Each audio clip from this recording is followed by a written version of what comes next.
Lo siguiente es una reinterpretación de la película Joker, Folie à Deux, y para poder explicarla debes entender que es solamente eso, una reinterpretación, y no necesariamente la verdad de la película. A su vez, considero que existen 4 ejes rectores de la película que intentaré explicar y justificar para el uso de esta reinterpretación. En un inicio te explicaré los momentos fundamentales de las dos películas anteriores y al final haré una narración de lo que sucede en esta segunda para poder conjuntar a todos estos ejes.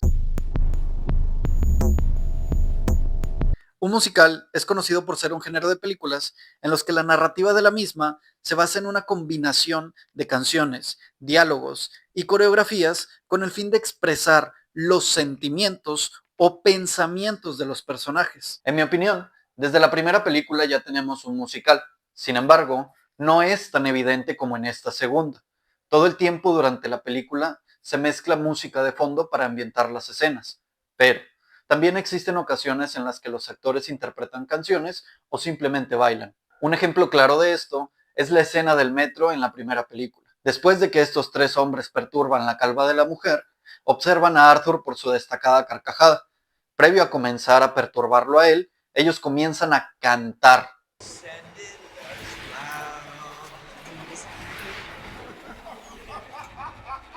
A lo largo de la primera película, esto es algo que constantemente sucede con el propio Arthur, mayoritariamente. Inclusive, en la escena icónica de Arthur bailando en el baño luego del multihomicidio, Arthur comienza a bailar al son de la canción Hildur.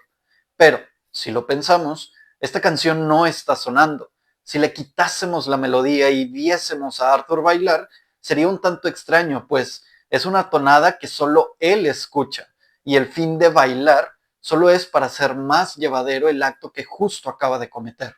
A partir de esta escena, pudiéramos pensar en una justificación del por qué se decide hacer un musical como secuela. Aunado a las palabras que el maestro de música da, es claro que en esta segunda entrega, la carcajada ya no está del todo. Lo que ahora le ayuda es la música, y esto será determinante para saber el por qué, de inicio a fin, se espera cantar, bailar y dialogar en torno a una canción. En mi opinión, existen 3 historias fundamentales para darnos pistas de las inspiraciones para esta película. 2 son directas de los cómics y una, aunque también fue adaptada a ellos, su origen proviene de una serie televisiva.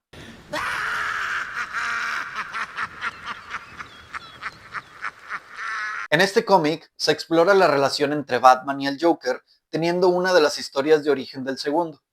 Tras una serie de eventos desafortunados en donde Jack Oswald White sufre un día terrible, perdiendo a su esposa para luego ser desfigurado al intentar cometer un crimen, mismo que en un inicio aceptó realizar para brindarle un mejor futuro a su esposa y futuro hijo. Desfigurado, pierde la cordura y adopta la identidad conocida como el Joker. Y la trama principal de este cómic se basa en la siguiente frase: solo hace falta un mal día para reducir al hombre más cuerdo vivo a la locura. Así de lejos está el mundo de donde yo estoy. Solo un mal día.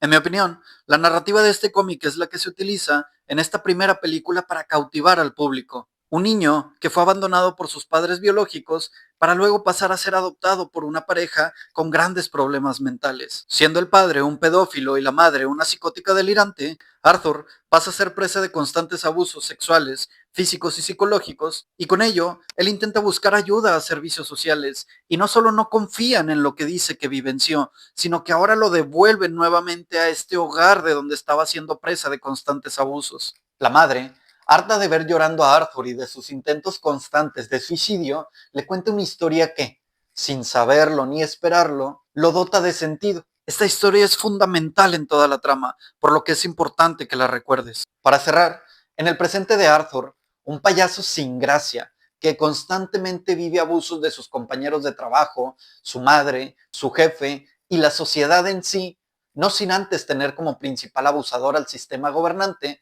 Arthur vive su mal día, que lo lleva a convertirse en el Joker. Así pues, como en el cómic, ni Jack ni Arthur buscaron genuinamente el caos y la destrucción, sino que una serie de infortunios los acorralaron a reaccionar de dicha manera. Por eso, la primera película nos conmueve hasta el punto de empatizar con un criminal, y me parece que esa es la misma razón por la cual esta segunda película decepciona a grandes y chicos. porque en esta derrocan al héroe, y no solo lo derrocan, sino que ya no tiene oportunidad de resurgir.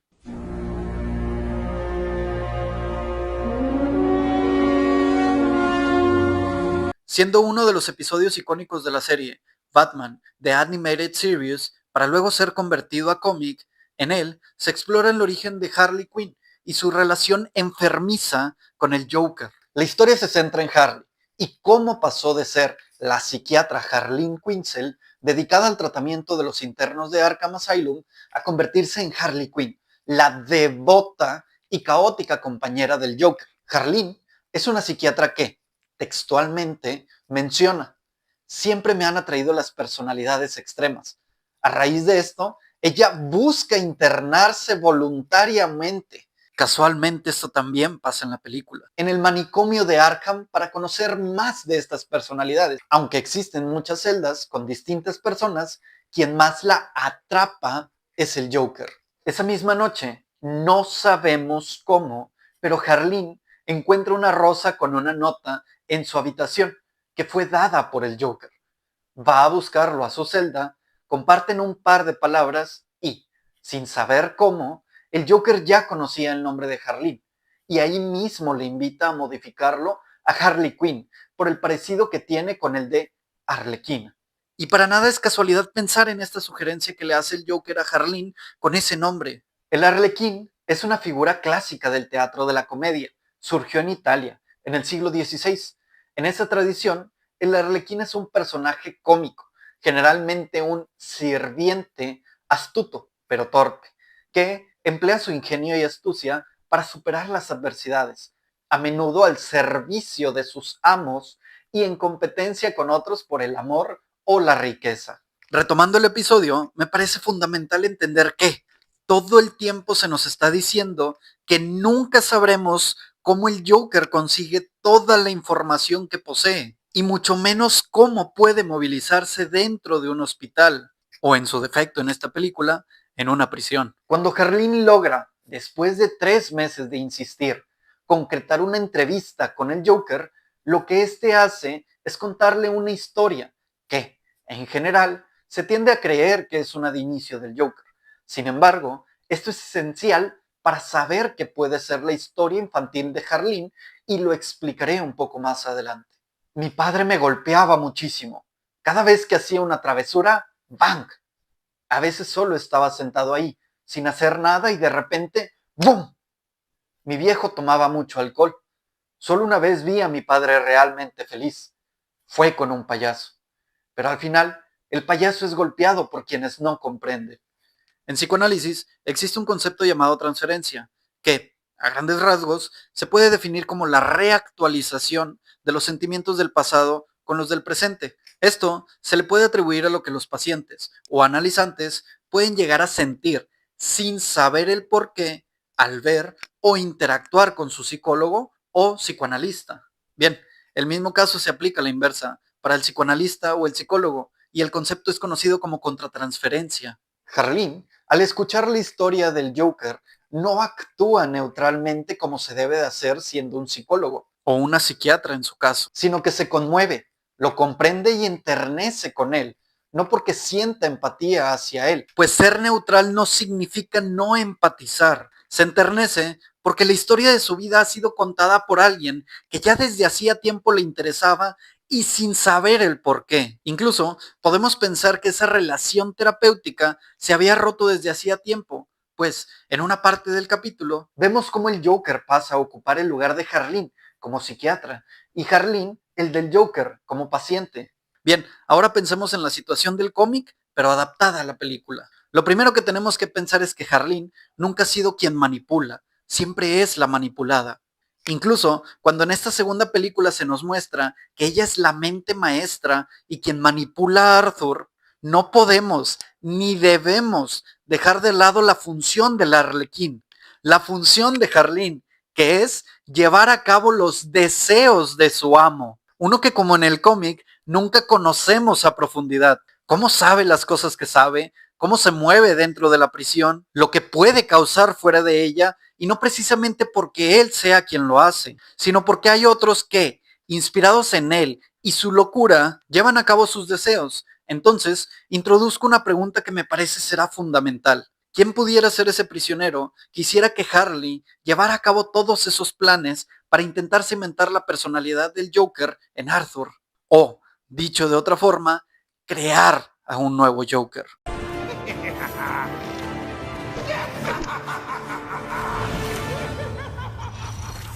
En este cómic se explora la impactante revelación de que no existe un solo Joker, sino 3 distintas versiones del villano que, a lo largo de todos los años, han atormentado a Batman. La historia nos narra, en términos generales, los traumas profundos que el Joker ha dejado en los 3 protagonistas, Batman, Batgirl y Red Hood. La historia alcanza su clímax cuando uno de los Jokers revela que su objetivo era crear al Joker perfecto. Y me parece que este cómic es el que se adapta en esta segunda película. No es Harley quien intenta crear al Joker como se cree. No es ella la que ha sido movilizada por la película de Arthur, la que busca llevarlo a los confines de su personalidad. Me parece que a lo largo de toda la película existe otro Joker, uno que se sospecha al final de la misma. Vemos su inicio. Bien, me parece que como tal no es su inicio, sino su continuación. En la primera película se nos muestra a Bruce de pequeño,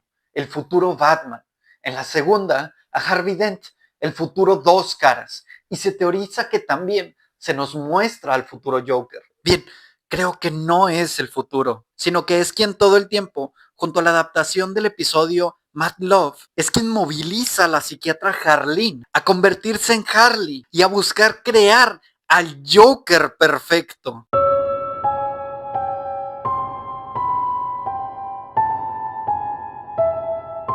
Explicados ya los cómics en los que creo que se adaptaron, a grandes rasgos, la trama de la primera y segunda película, ahora toca explicar esta disparatada idea que me surge, los trastornos mentales que se abordan en la película y cómo, a través de ellos, se puede sustentar la narrativa de los 2 cómics y el episodio de la serie animada.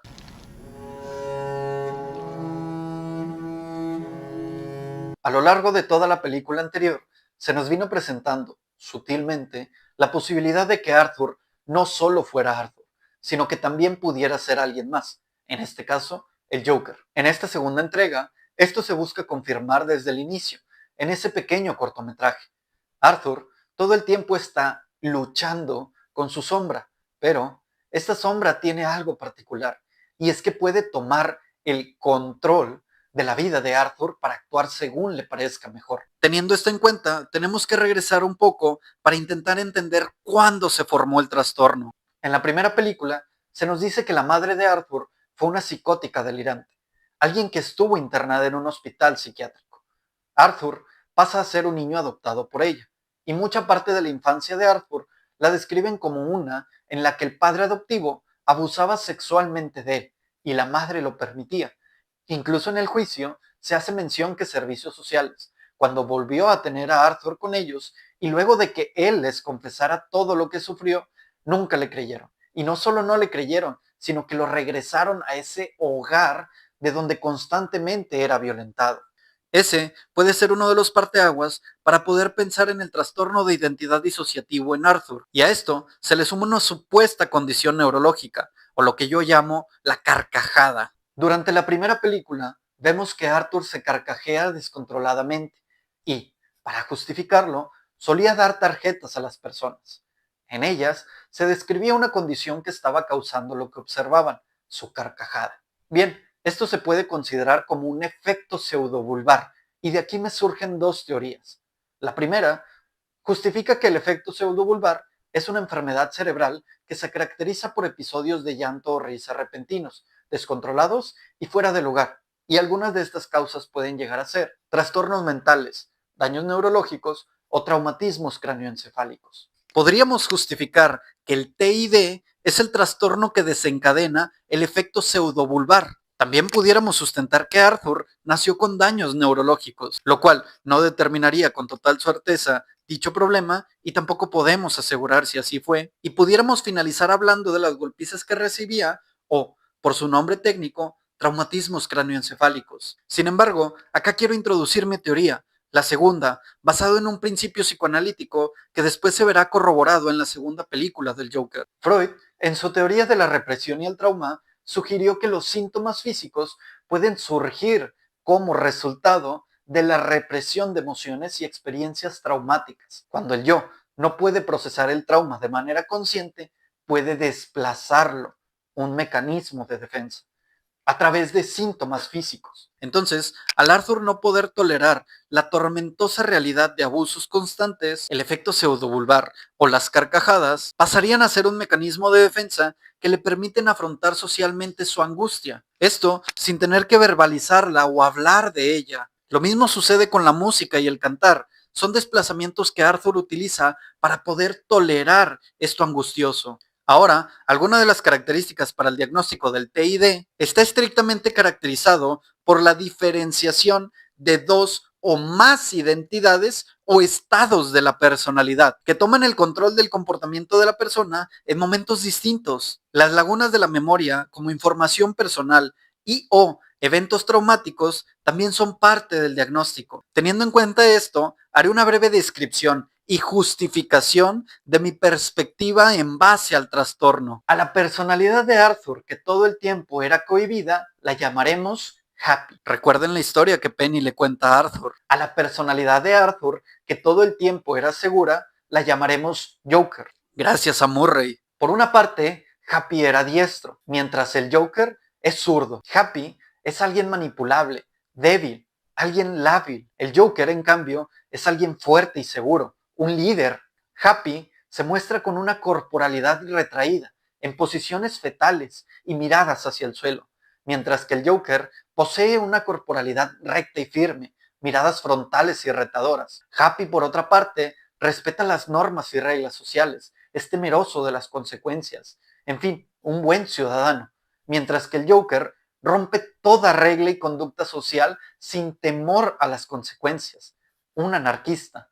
Y para finalizar, Happy se carcajea, mientras Joker solo sonríe. Un pequeño guiño político y muy generalizado es que todo aquel que es de derecha es considerado un conservador, alguien que sigue impecablemente las reglas sin intención de modificarlas. Y, por el contrario, todo aquel que es de izquierda es quien busca progresistamente evidenciar las carencias. También le decimos anarquista. Es necesario puntualizar que, a mayor incapacidad del yo para tolerar el trauma, mayor cantidad de personalidades creadas. En el caso de Arthur, el trauma significó solamente crear una segunda personalidad, su parte contraria a quien siempre ha sido. Si así lo ponemos en perspectiva, Joker es para Happy lo que el negro es para el blanco. Para finalizar, es importante decir que Arthur, a lo largo de la segunda película, por trabajo de su abogada, que pudiéramos pensar como una psicóloga, introduce los sucesos traumáticos que Arthur vivenció en su infancia. Cada vez que ella interrogaba a algún testigo,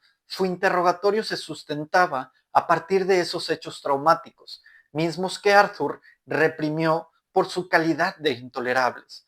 Ahí es donde decimos que la represión puede ser vista como amnesia. En el psicoanálisis, siempre que se ponen palabras lo que se actúa, lo primero que sucede es un retorno al suceso, al hecho reprimido, a lo borrado, a lo olvidado. Dicho de otra forma, la recuperación del recuerdo perdido. A esto lo conocemos como la regla fundamental del psicoanálisis o la asociación libre.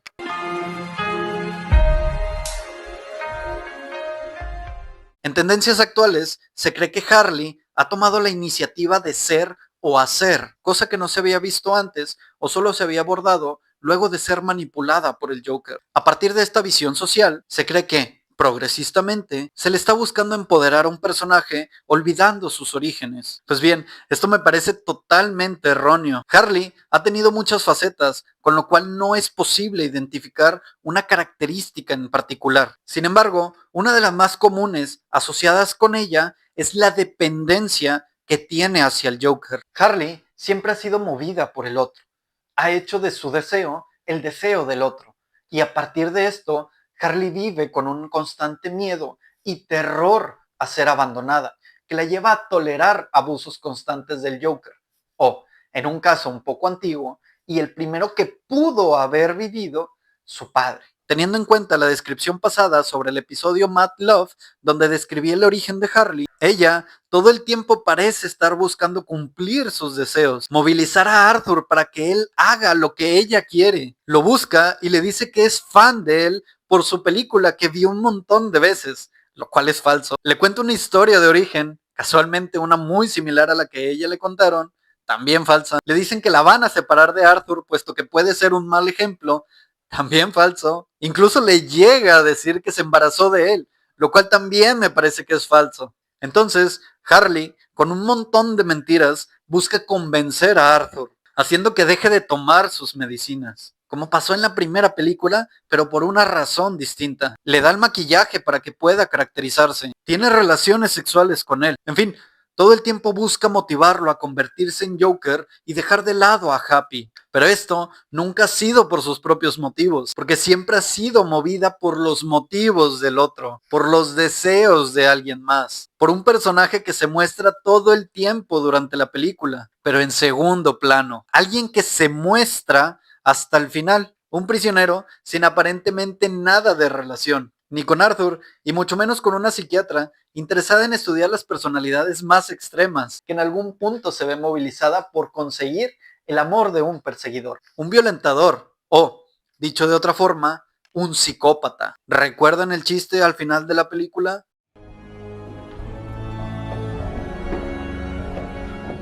Como en el capítulo de la serie Mad Love, me parece fundamental profundizar en este personaje secundario, pero que gira en él toda la trama, según mi perspectiva. Casi por finalizar la película, se cuenta un chiste. Oye Arthur, ¿te cuento un chiste que se me ocurrió? ¿Es corto? Sí, te lo cuento rápido. ¿Ok? Aquí va. Un psicópata entra a un bar y ve a un payaso famoso sentado ahí, totalmente solo, muy borracho. Es patético. No puedo creer que estés aquí. Qué decepcionante. Yo te veía a ti en televisión. ¿Qué quieres tomar? Bueno, si tú vas a pagar, dame lo que quieras. Perfecto. ¿Por qué no te doy lo que mereces, idiota? Este chiste me parece central en toda la trama de la película y de las futuras posibilidades que albergan las mismas. O bueno, si es que existen. Freud decía que todo chiste guarda su relación con la verdad. Y, siguiendo esta concepción, cuando el prisionero, Connor Story, le empieza a contar el chiste, surgen dos figuras trascendentales. Uno, un payaso famoso, o Arthur, y dos, un psicópata, o Connor. La frase, yo te veía a ti en televisión, es un acercamiento a lo que Connor vivía al ver a Arthur como ese payaso famoso. Teniendo en cuenta esto, en toda la película, la única ocasión que se nos habla de un psicópata es precisamente a través de esta escena. Connor se destapa, dice quién es y quién ha sido a lo largo de toda la película. Entonces, sabiendo esto, cabe hacernos la pregunta, ¿qué es un psicópata? Pues ahora intentaré responder a ella. En términos generales, el diagnóstico de psicopatía no existe. La situación recae principalmente en que las dos instituciones diagnostas, como el DSM y el CIE, no establecen un criterio riguroso identificativo y sin embargo sí hacen alusión al término partiendo del trastorno de la personalidad antisocial. Algunas de las características de este trastorno son patrón de comportamiento violador de normas y leyes, engaño, mentiras repetitivas, uso de un alias, impulsividad o fracaso en la planeación, irritabilidad y agresividad, desatención a la seguridad propia o de los demás y ausencia de remordimiento. Bien, algunas de estas características no son normalmente asociadas a la psicopatía. Por lo contrario, se dice que el psicópata comúnmente posee estas otras características. Falta de empatía y remordimiento, manipulación y engaño constante, encanto superficial y elocuencia retórica para fines perversos, frialdad y planeación. Y es necesario realizar un análisis a profundidad de la escena final, la de la muerte de Arthur, pero no viendo a Arthur, él no importa, quien importa es Connor. En apariencia, el asesinato se da por un fan más del Joker. Sin embargo, en la frase del chiste nos habla que Connor ha estado siguiendo los pasos de Arthur a través de la televisión Y no solo de ella, sino que durante toda la segunda película siempre se nos muestra a Arthur como primer plano de la misma, pero todo el tiempo está Connor en segundo plano observándolo. Sabiendo que todas las escenas de la prisión siempre se muestra a Connor en segundo plano, observando cada paso de Arthur, sin que Connor sea impulsivo, sin que se acerque directamente a él y sin que tenga una interacción genuina, eso nos habla de una frialdad, de una capacidad alta de planeación.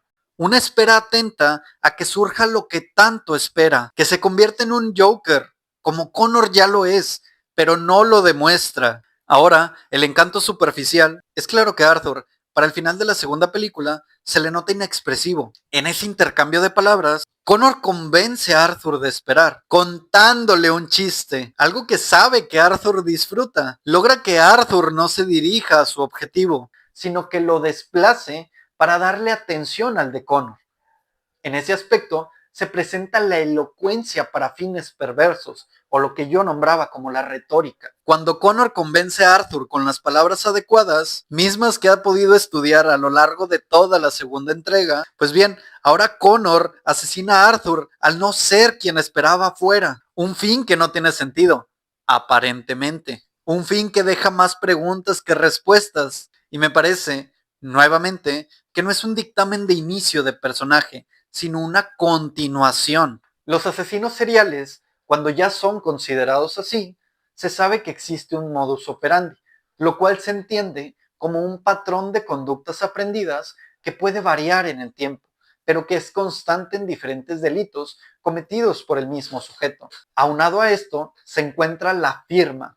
Esto se conoce como un comportamiento repetitivo y ritualista realizado en la escena del crimen, pero que no tiene relevancia directa para la comisión del mismo. Bien, ¿por qué explico esto? Bueno, pues me parece que todos los asesinos seriales, de no dejar una firma y de no ir dejando huellas en el camino, sería muy aburrido, pues nadie los podría descubrir. Entonces, lo que se hace Connor a sí mismo, también conocido como Glasgow Smile, es una herida que se le infringe a alguien desde la comisura de los labios hasta las orejas y que deja una cicatriz semejante a una sonrisa. De no haber hecho esto Connor y de no haber reído como lo hizo, de no haber estado durante toda la segunda película en ese segundo plano observando a Arthur, nadie pensaría que él podría ser un Joker. Esa es su firma, ahí está su descubrimiento, y solo así sopesamos el peso real que él posee. Incluso se teoriza que la risa final, sumado a la Glasgow Smile, es un inicio del nuevo Joker, pero no lo es, pues no es la primera vez que esta risa se escucha, sino que en una de las escenas del inicio ya puede parecer que suena una risa similar.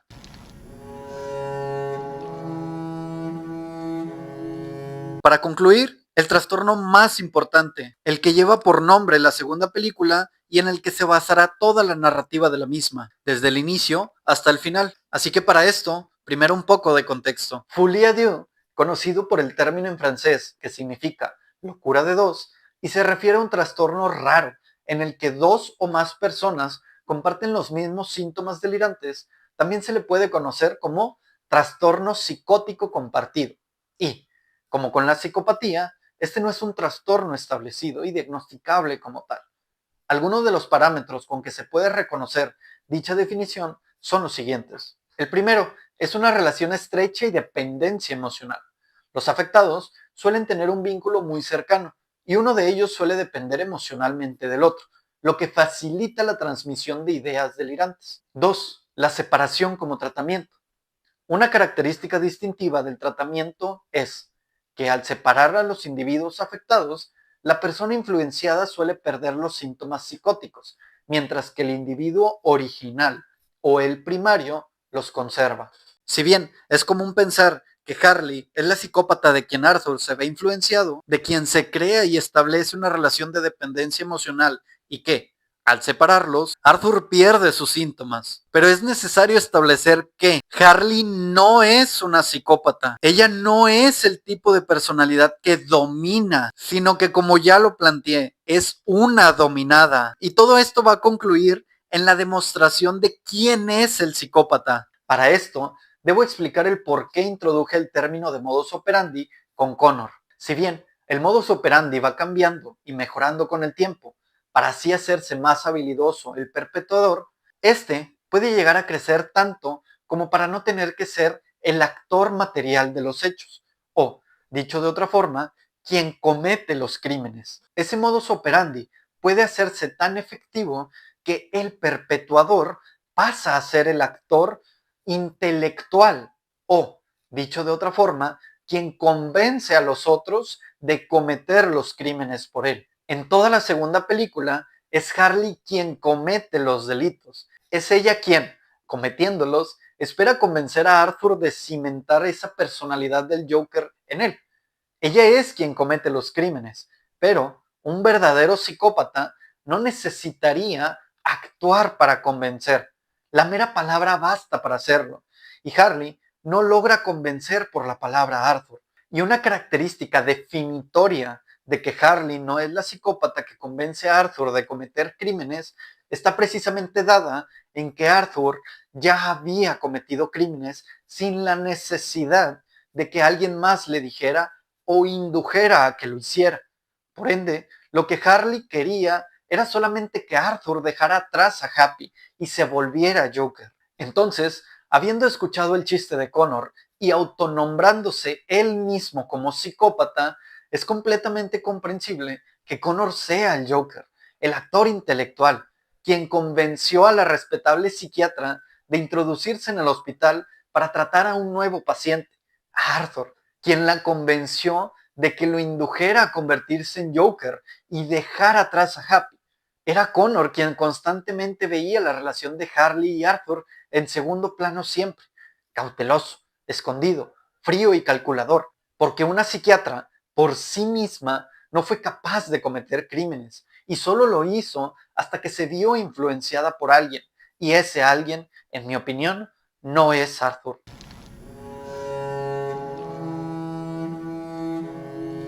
Para concluir con estos 4 ejes, el juicio es lo trascendental, y aquí intentaré narrar, en términos generales, todo lo que pasa en la segunda película. Me and My Shadow. El cortometraje con el que se inicia la película tiene una enorme relevancia. Es el inicio, una presentación de quién es Arthur y quién es el Joker.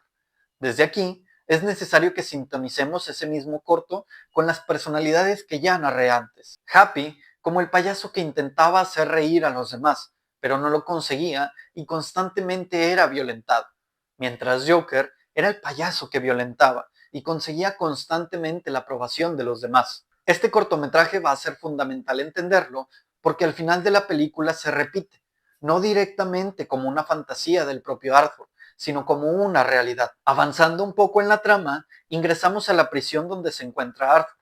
Lo podemos observar muy débil, los huesos son visibles, su postura es muy encorvada y su mirada perdida. Y lo primero que le dicen es, ¿qué?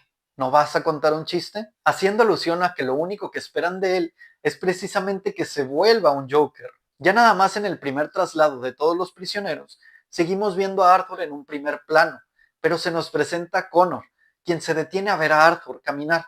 Ya desde ahí se nos va presentando a este personaje que es tan importante. Y como se los comenté antes, es muy sutil, pero previo a la salida de Arthur para la primera toma de medicina, de fondo se puede escuchar una risa, una muy característica, que pudiéramos pensar como la del Joker. Escucha. Cuando Arthur va a tomar su medicina, se forma detrás de los otros reclusos. Los guardias no lo dejan hacerlo y lo hacen saltarse la fila, misma en la que el propio Connor se encontraba hasta el inicio. Ahí, Connor intentó tocar al guardia que acompañaba a Arthur. Uno de sus compañeros interviene y Connor lo muerde para que lo retiren de la toma de medicamentos. Y bueno, todo esto está pasando en segundo plano. Un detalle que es muy sutil y que tal vez pase desapercibido es que después de la toma de medicamentos, mientras están rasurando a Arthur, comienzan a hablar de este chico. Lo único que ha hecho ese chico desde que llegó es sonreír como idiota. y hoy de la nada muerde a Murran. Habiendo visto y escuchado esto de parte de los policías, no sería para nada extraño pensar que esa risa que se escucha muy sutilmente realmente es la de Connor. Continuando con la película, en la presentación de la abogada de Arthur, se nos va diciendo una teoría de lo que se cree sucedió con él. Una división o una fragmentación de la mente en dos.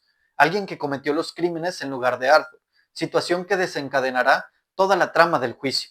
En medio de la entrevista que realiza la doctora a Arthur, se nota cómo él se percata de la cámara y solo le habla al micrófono.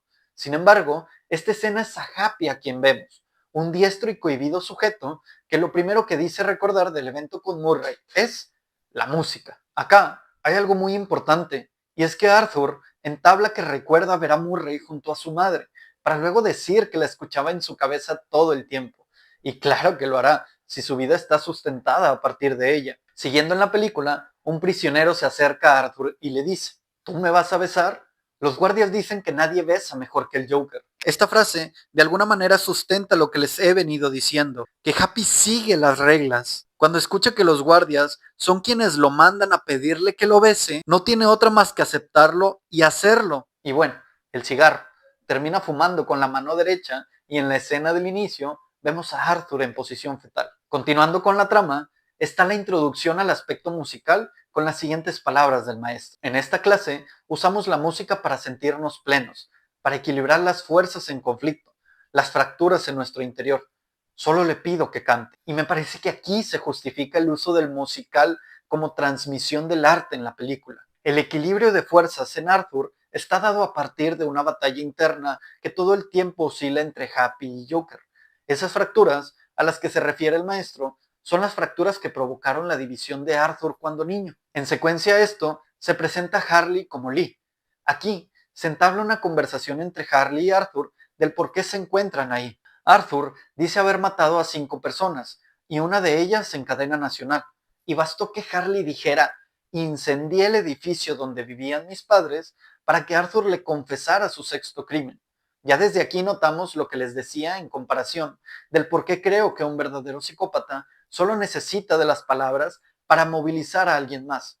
En esta ocasión funcionó. Sin embargo, en posteriores, Harley deja de hablar y comienza a actuar, lo cual ya nos dirá por qué ella no es la psicópata.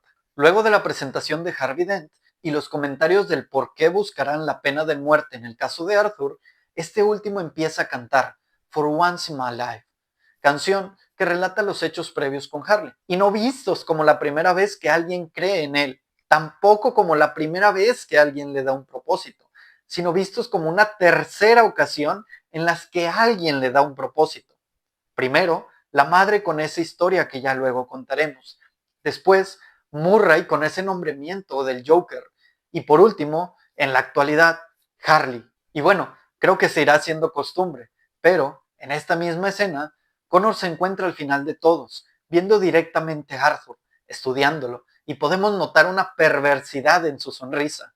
Ahí me parece que se data el verdadero psicópata, uno que nunca es visto, pero siempre estuvo presente. Luego de la escena de Connor, retomamos a Happy, con su característica carcajada que vive después de un evento traumático.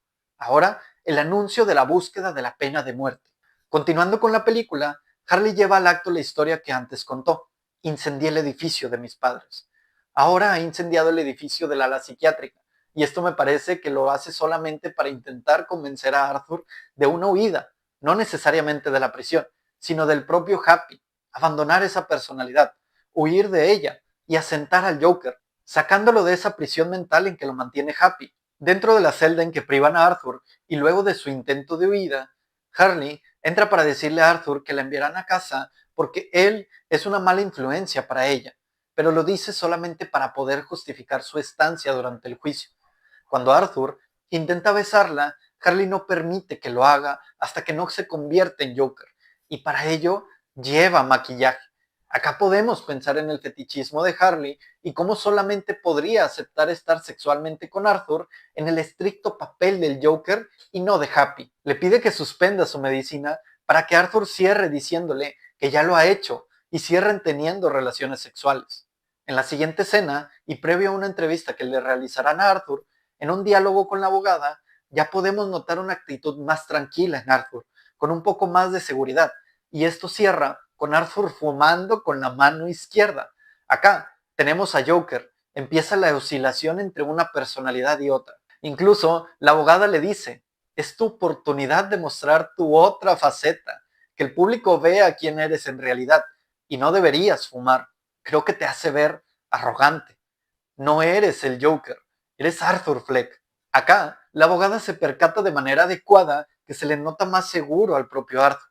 Por eso la recomendación sobre el no fumar. Sin embargo, me parece que es tarde, pues con quien estuvo hablando todo el tiempo no era Happy, sino Joker. Pues este cierra besándola, cosa que normalmente Happy no haría. Durante la entrevista, se nota la seguridad con que Joker se muestra normalmente. Sin embargo, al comenzar a ser presionado por el entrevistador hasta el punto en que lo sume en la realidad, nuevamente se oscila en la personalidad. Ahora vemos a Happy, cantando ante lo traumático y fumando con la mano derecha. La entrevista es transmitida por televisión. El payaso famoso está siendo televisado mientras el psicópata lo ve. En el traslado del inicio del juicio de Arthur se desencadenan sus carcajadas. Entonces, a quien veremos acá es a Happy, pues previo a su entrada lo podemos ver y escuchar cantar y bailar, preparándose de alguna manera para lo traumático de la audiencia. Y quien está nuevamente viéndolo en televisión, bueno, ya lo sabe. Durante la primera audiencia se tiene como testigo a un psiquiatra, quien evaluó a Arthur en un tiempo anterior. El mismo sostiene que no cree que Arthur se encuentre en el aspecto psicótico. Para la psiquiatría, esto pudiera significar que no esté en su sano juicio mental, en términos generales.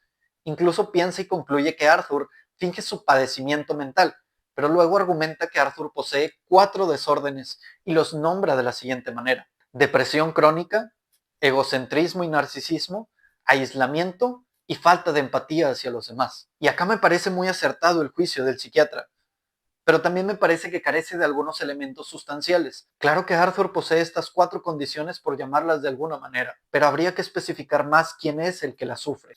Happy, un depresivo crónico que se aísla. Joker, un egocéntrico narciso que carece de empatía hacia los demás. Ahora comienza la entrevista de la abogada hacia el mismo psiquiatra, quien intentará evidenciar lo carente de las conclusiones del mismo, comenzando por revelar que él mismo pensaba que la entrevista con Arthur, que aseveró duró aproximadamente 2 horas, solamente duró 1 hora y 29 minutos. Y aquí justo se presenta lo que les narré con antelación sobre la asociación libre. En cuanto la abogada hace mención de la lectura de los registros de servicios sociales, en automático, Arthur recuerda haberlos leído y nos lleva a una de las escenas de la primera película, donde se da cuenta de una verdad que estuvo ahí, pero que no sabía que estaba ahí: represión, otro mecanismo de defensa. La abogada narra cómo a los 7 años Arthur fue devuelto a la casa de su madre adoptiva. ¿Cómo fue posible que en servicios sociales no le creyeran a Arthur sobre los constantes abusos sexuales, físicos y psicológicos que había sufrido? ¿Y cómo tuvo que crear una personalidad que lo protegiera ante los constantes abusos que sufría? Misma personalidad que resurgió en aquella icónica escena del vagón del metro, donde estaba siendo abusado física y psicológicamente. Tuvo que defenderse, o en otras palabras, Joker tuvo que defender a Happy. Con una segunda testigo, se pone en evidencia la escritura de Arthur, lo que durante toda su vida le ayudó a sostenerse y que se aborda en la primera película. Entonces, se intenta silenciar mediante una objeción de la abogada. Incluso Arthur mismo pide que no lean sus relatos, pues es su vida privada, a lo que nuevamente, como cuando Arthur de niño, el sistema le falla. Ahora no es un sistema como servicios sociales, ahora es un juez, quien debe impartir justicia, y ninguno de los dos lo protege. La testigo narra textualmente una frase de los relatos de Arthur. Después recordé a Sophie, volví a soñar con ella, lo olvidé, casi nunca sueño. ¿Qué debo hacer para recordar? Noviembre 17. Acá también es claro cómo Arthur siempre ha tenido problemas para recordar eventos del pasado. La libreta no solo funcionaba para no hacerlo caer en la locura, como con Kafka, sino que en algunos casos de problemas de memoria se recomienda utilizar notas a formas de recordatorios para que las personas puedan orientarse a lo que deben hacer. Y con Arthur pudiera ser lo mismo. No solo escribir para sostenerse en el mundo, sino para intentar recordar. Lo curioso es que, cuando la testigo narra las frases del texto, se puede notar cómo Arthur recuerda aquel fatídico 17 de noviembre, donde escribía esas palabras. Cada vez que se habla de un evento traumático, se traslada a Arthur hacia ahí. Harley cuestiona a la abogada por el mal trabajo que está haciendo, evidenciando realmente que Arthur es Happy y que Joker es quien lo protege de ser el violentado. Cuando ella se percata de esto, la confronta, le pide no seguir, y aquí es lo interesante y contrario a Harley. La abogada, con solo palabras, ha movilizado a Arthur a recordar lo doloroso, a poder tener aquello que le faltaba, pero allí estaba. Por otra parte, Harley, en sus intentos de accionar, no ha logrado movilizar a Arthur como es su plan.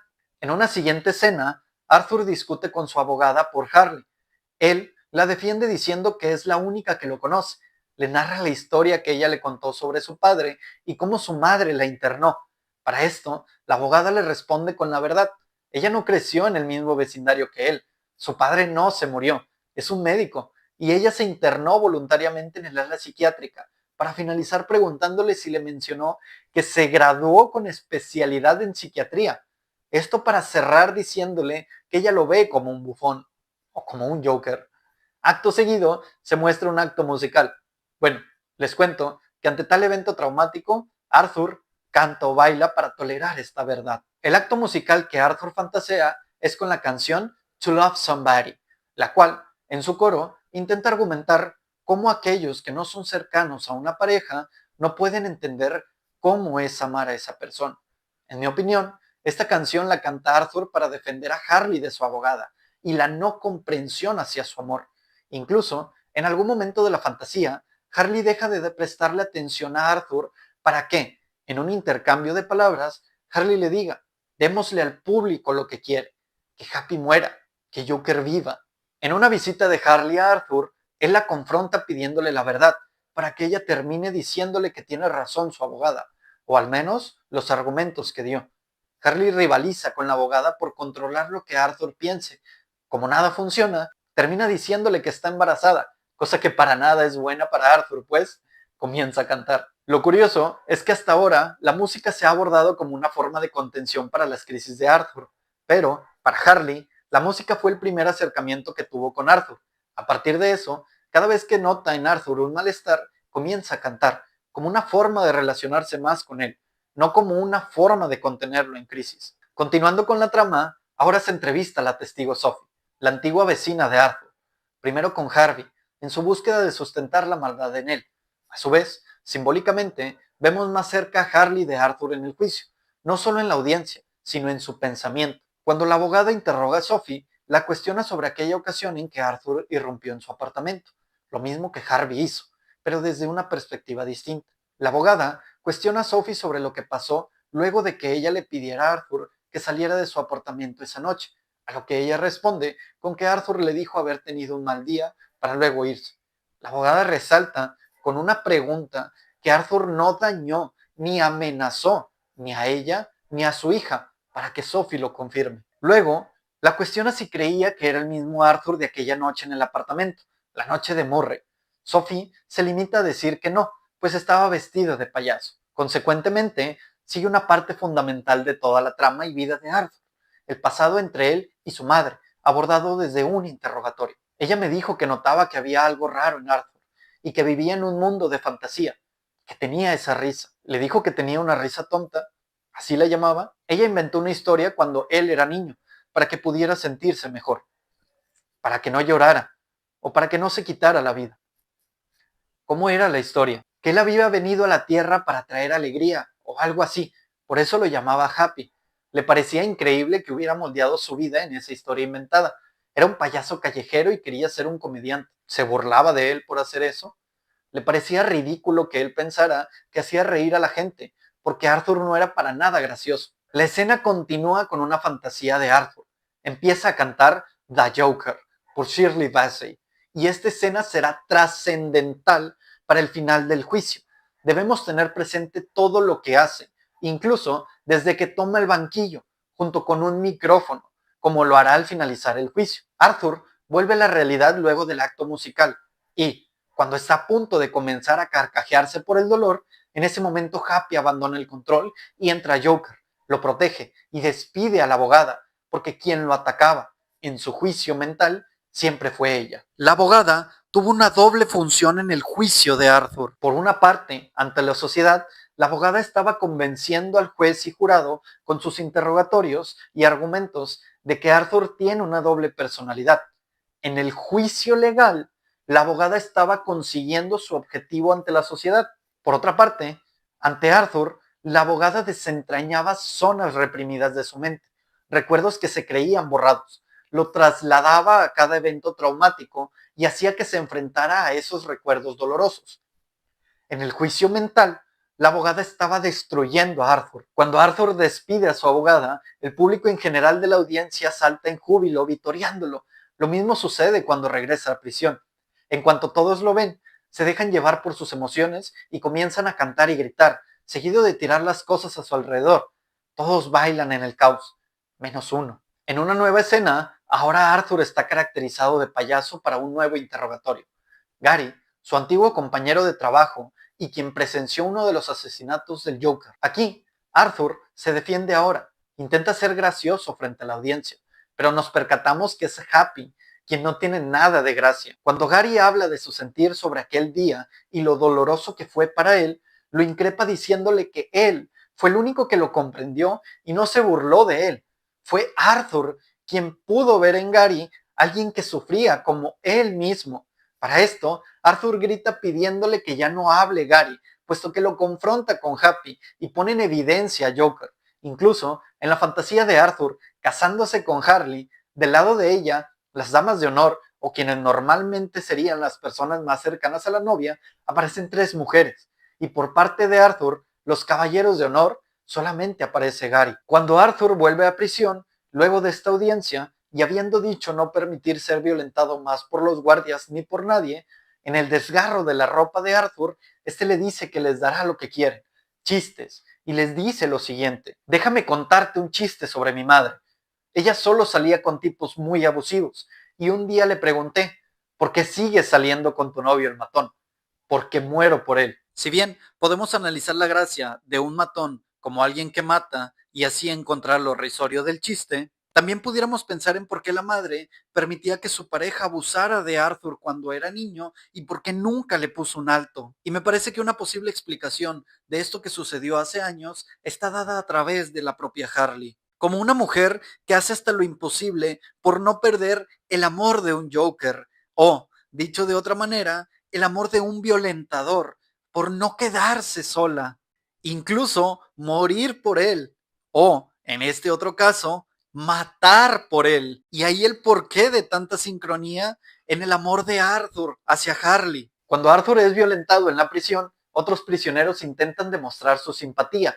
Uno de ellos, el que Arthur besó y quien terminó siendo asesinado por los guardias, nuevamente demuestra que alguien que apoyaba a Arthur todo el tiempo es eliminado, así como lo fue el medicamento y así como lo eran las sesiones terapéuticas. En eso, Arthur recuerda aquella escena icónica del baile durante la primera película, pero no bailando, sino retirándose el maquillaje, volviendo a Happy. Y es que en esta primera película se narra una fantasía en la que Arthur sale del baño para ir a buscar a Sophie, besarla y entrar en su apartamento.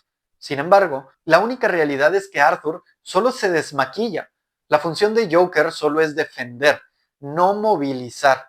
Las fantasías de Happy son acciones que no se atreve a realizar. Caracterizada como Harley Quinn y subiendo triunfante ante la muchedumbre, entramos en el final del juicio y los alegatos finales. ¿Recuerdan la escena del musical The Joker? Bien, aquí tenemos el desenlace de la fantasía llevada a la realidad.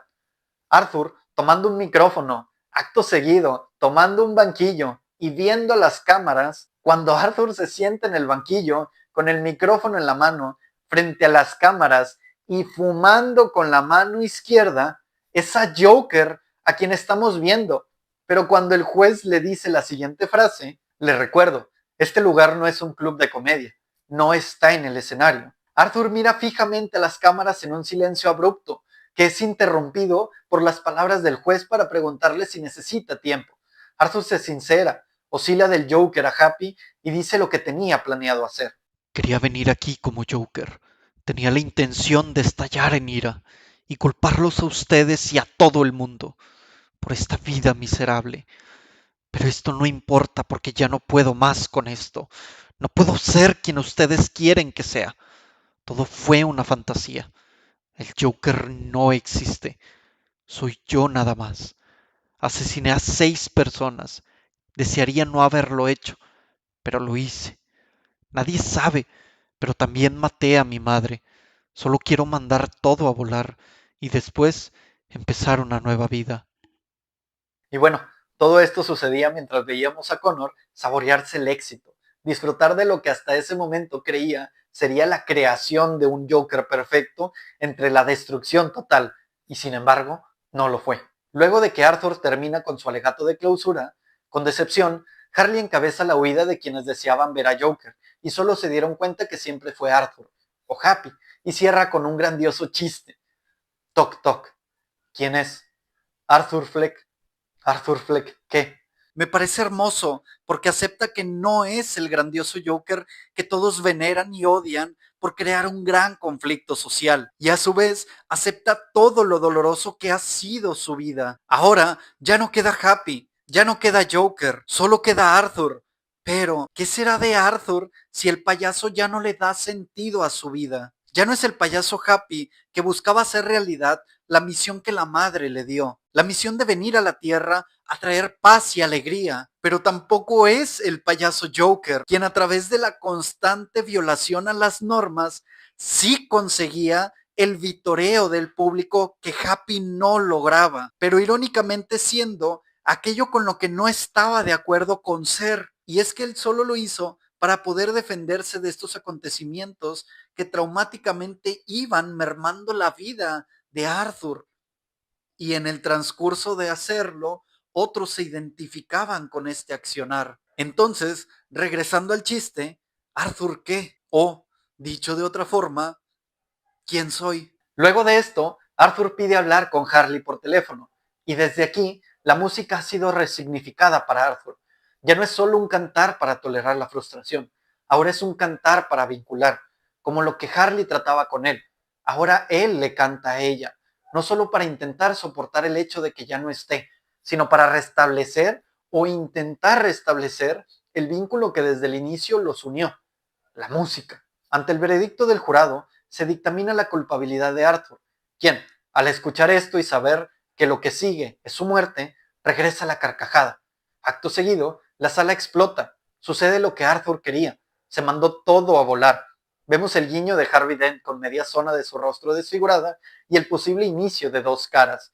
Y aún Arthur saliendo de la sala.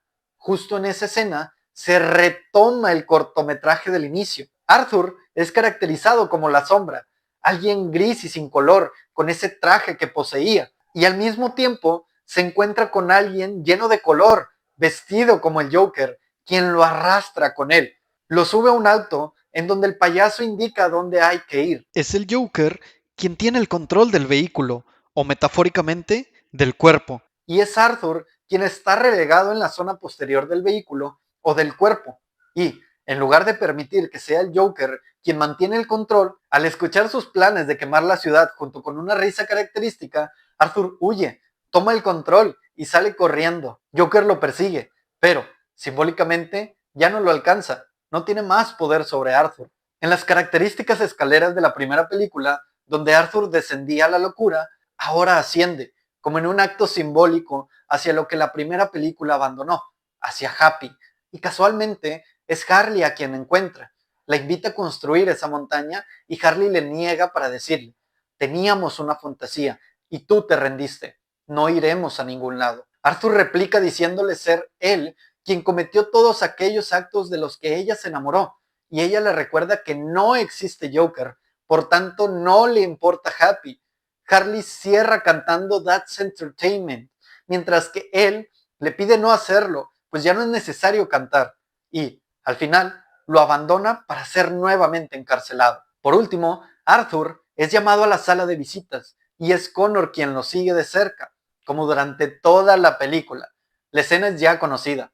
Ante la muerte, Arthur recuerda aquel momento fantasioso junto a Harley y la búsqueda de un legado, un hijo. Desafortunadamente para Arthur, no hay un legado que seguir de él, sino que él fue parte de algo más grande, por un momento de su vida. Al ser el Joker, esta segunda personalidad formó parte de lo que en mi opinión Connor ya es y de lo que otros son y posiblemente serán.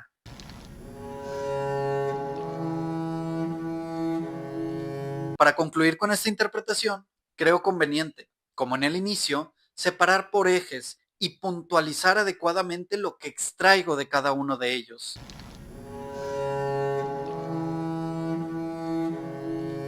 Para comenzar, una de las cosas más importantes de toda la película es precisamente la musicalidad. Y lo que me parece interesante es cómo en la actualidad socialmente se privilegia más la forma que el fondo. En relación a la música, se suele ignorar el contenido, la letra, por privilegiar el ritmo, el flow. Si al ver la película le damos más prioridad a lo que la letra dice que a lo que el ritmo crea, es como si encontráramos aquello que se quiere, pero no se puede decir y solamente es posible decirlo a través del canto. Y aquí la tonada no es tan relevante como la letra sí lo es, como en antaño me parecía solía ser. Letras magníficas con tonadas menos llamativas. A su contrario, en la actualidad, tonalidades increíblemente rítmicas con escaso contenido lírico.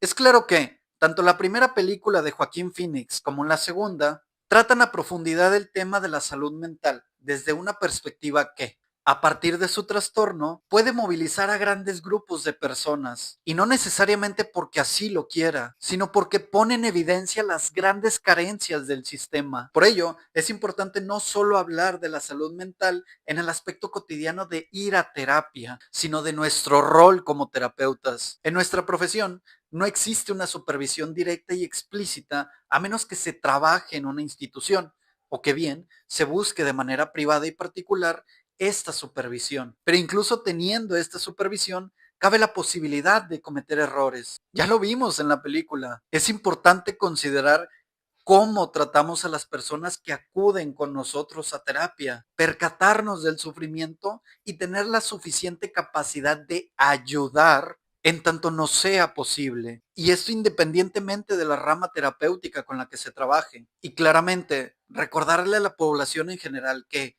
acudir a terapia no necesariamente tiene que ser porque un problema ya explotó, sino porque a veces tener una visión y un punto de vista más objetivo y neutral puede ayudar a darle claridad a muchas de las situaciones que acontecen con regularidad en nuestra vida.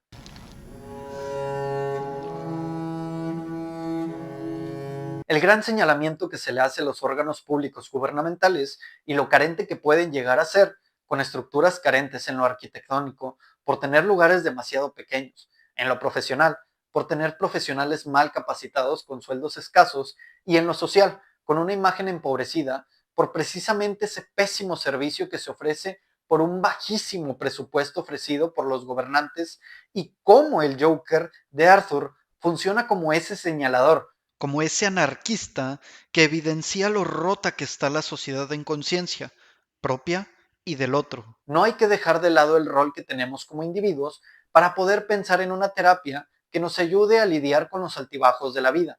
Pero un psicólogo o psiquiatra que no tome en cuenta la sociedad en la que el individuo se inserta y cómo eso puede modificar su forma de vivir, es un psicólogo que, en mi opinión, tiene una visión empobrecida y por tanto su trabajo va a ser igualmente pobre.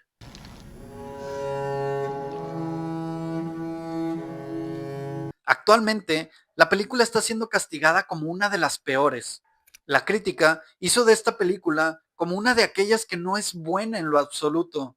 Y tal vez esto tenga repercusiones altas, porque es preciso detenernos a pensar lo que ocurre en esta ocasión. A lo largo de las dos películas, Arthur nunca es comprendido. Solo su amigo con acondroplasia lo logra comprender. Y esto porque Arthur lo comprende a él y no se burla de su tamaño como todos lo hacen. Por eso se hacen buenos amigos, porque el uno sabe lo que el otro ha vivido. Por eso Arthur no lo mata, porque no hiere a quienes no lo han herido, aunque han sido muy pocos. Esto lo podemos pensar como una sociedad que es muy antigua a la nuestra, una que no comprende lo grave de los trastornos mentales y cómo estos pueden llegar a repercutir en la vida de una persona o un gran número de ellas, para bien y para mal. Y aunque suene muy polémico decir esto último, entonces lo que ahora se observa en nuestra sociedad actual no es muy ajeno de esta. Comentarios como han hecho de la película una basura, corrompieron por completo al Joker, esto no es para nada bueno,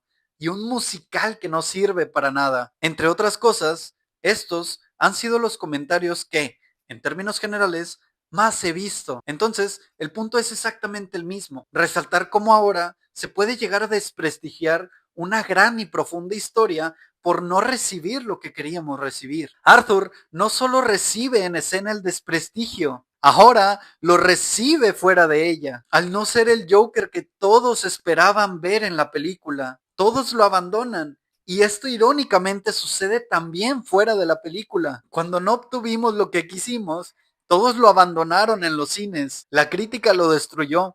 La población en general lo destruyó. Y no sé si la intención de quien hizo esta película era esta, pero me parece que logró hacer, a un muy alto costo, que la película movilizara tanto que el sentir interno de ella se trasladara hacia afuera de la misma. En mi opinión, una película como esta necesita de contrapesos para tener un buen argumento teatral. En la primera película, el villano de Arthur es la sociedad, son aquellos hombres en el vagón del tren, es el ex compañero de trabajo, es Murray y al final su madre. Pero en un panorama más amplio de todo esto, el villano del Joker es el sistema a quien evidencia e intenta destruir. En esta segunda película, el único villano es el propio Arthur. Se consume a sí mismo. El villano siempre es el odiado por muchos y aclamado por pocos. Y tiene la función de ser odiado para darle propósito al héroe. Pero en esta ocasión,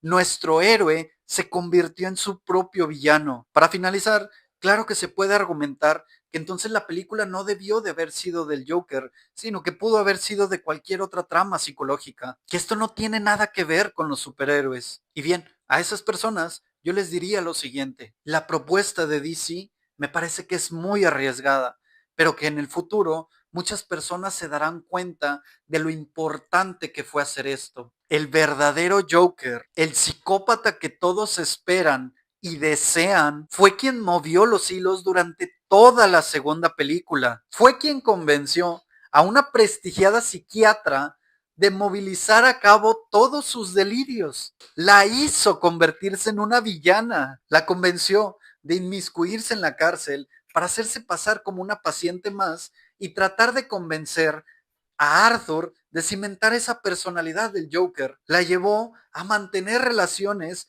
con otro hombre. Hizo que incendiara una de las zonas del pabellón psiquiátrico en donde posiblemente ella era una de las trabajadoras. Se adentró y modificó desde adentro todo el sistema penitenciario, desde una prisión hasta una sala de juicios. Y todo esto por crímenes horrorosos. Hizo hasta que llevaran un coche bomba y que destruyera una sala custodiada hasta los dientes. Hizo todo esto sin que nadie se diera cuenta. Incluso nadie sabía de él hasta que decidió ponerse una sonrisa, rasgando sus mejillas con el mismo cuchillo, usando la sangre de quien pudo ser su igual. El verdadero Joker orquestó un magnífico plan sin que sigamos sabiendo cómo es su atuendo, porque lo conocemos en persona, pero no realmente cómo es. Pues es común en los psicópatas observar esas características manipulativas y endulzantes que, en general, casi nadie se percata de eso. Y eso me parece que DC lo logró llevar a la pantalla. Logró que todos se enojen con Arthur. Incluso logró que todos se enojen con Harley, pero que pocos tengan en cuenta quién realmente importa: el Joker.